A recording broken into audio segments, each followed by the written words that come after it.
प्रभु यीशु मसीह की जय हो। मेरे प्यारे भाई बहनों, मत्ती पुस्तक का पहला अध्याय में 18 से 25 तक अगर आप या मैं इसका सारांश में गौर करें तो इसमें ये लिखा गया कि मरियम के बारे में, यीशु मसीह का जन्म के बारे में, वो किस तरह जन्मेगा। मेरे प्यारे भाई बहनों, अगर प्रभु यीशु के बारे में कोई नहीं जानता, अगर आप किसी को बताना चाहते यीशु के बारे में, तो ये ऐसा है। मत्ती सुसमाचार पहला अध्याय एक ट्रायलर के जैसा है, डेमो के जैसा। मूवी निकलने से पहले ट्रायलर निकलता है ना, उसी तरह ये मत्ती पहला अध्याय है। जिस तरह प्रोडक्ट को अपन लॉन्च करने से पहले डेमो बताते, उसी तरह है। तो मेरे प्यारे भाई बहनों, अब जो 18 से लेकर 25 का वचन में मरियम के बारे में सोचिए। ये मरियम ऐसा स्त्री है, ये बाइबल में तो उसके माता पिता के बारे में जिक्र नहीं किया गया, मगर कुरान में मरियम के बारे में जिक्र किया गया। वो मरियम के बारे में, वो मरियम के माता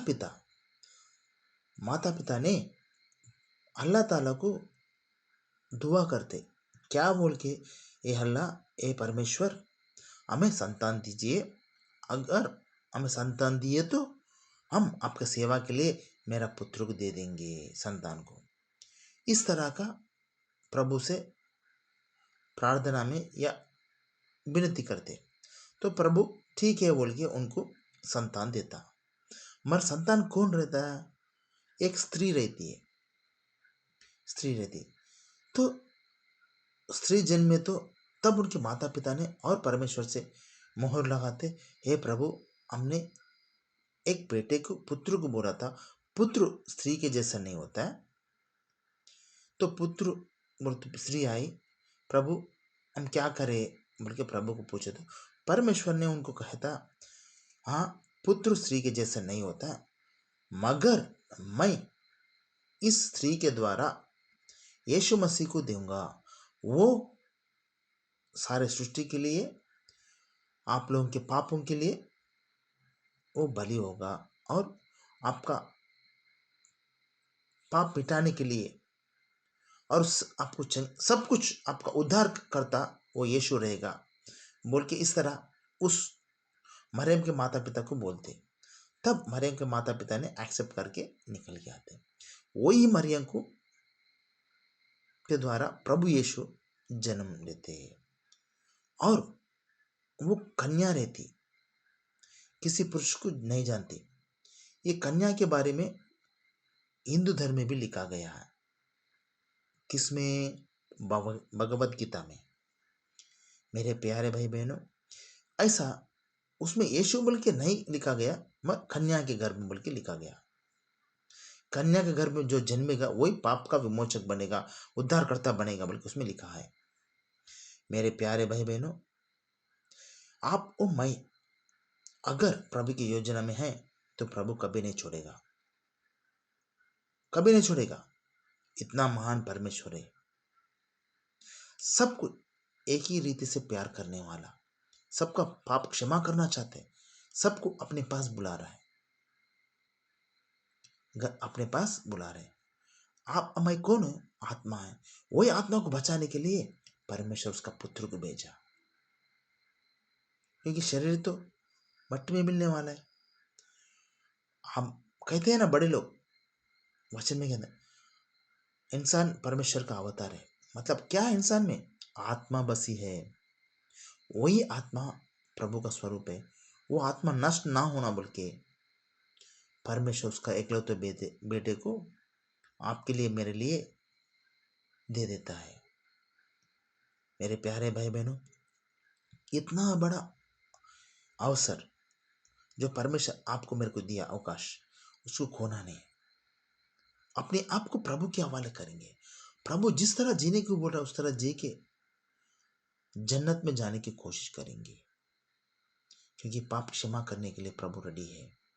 कभी की क्षमा कर चुका आपका पाप, मेरा पाप। मेरे प्यारे भाई बहनों, ये अवसर खोना नहीं चाहिए अपन। पता नहीं आज ऐसा है, कल किस तरह रहेगा दिन, कौन जाने। ये कोरोना वायरस के समय में आप देखें जीवन का मूल्य, महत्व क्या है। क्या पैसे, धन दौलत, शोहरत कुछ काम का नहीं आया। प्रभु सच्चाई, अगर आप में सच्चाई है, हिम्मत से जीते। अगर आप में पाप है तो आप डरते। सच्चाई को प्यार करने वाला कभी डरता नहीं। जो प्यार में रहता है वो प्यार को पाता है। जिस तरह आप कार्य करेगा वही फल आप पाएंगे। ये यीशु मसीह ने कहा उनके प्रचार के दिनों में। तो मेरे प्यारे भाई बहनों, आप यीशु मसीह के बारे में किसको बताना चाहते हो, कोई यीशु मसीह के बारे में जानना चाहते हो, तो मत्ती पहला अध्याय पढ़ने को बोलिए। उसमें सब कुछ है, ट्रेलर पूरा और विस्तार से जानकारी चाहिए, पूरा बाइबल पढ़ो। ऐसा मत्ती पहले अध्याय के साथ ऐसा बहुत कुछ चैप्टर्स है नया नियम में। प्रभु के बारे में, पूरा बाइबल के बारे में ट्रेलर बताया, ट्रेलर के बेस में, डेमो के बेस में प्रभु के बारे में बताया।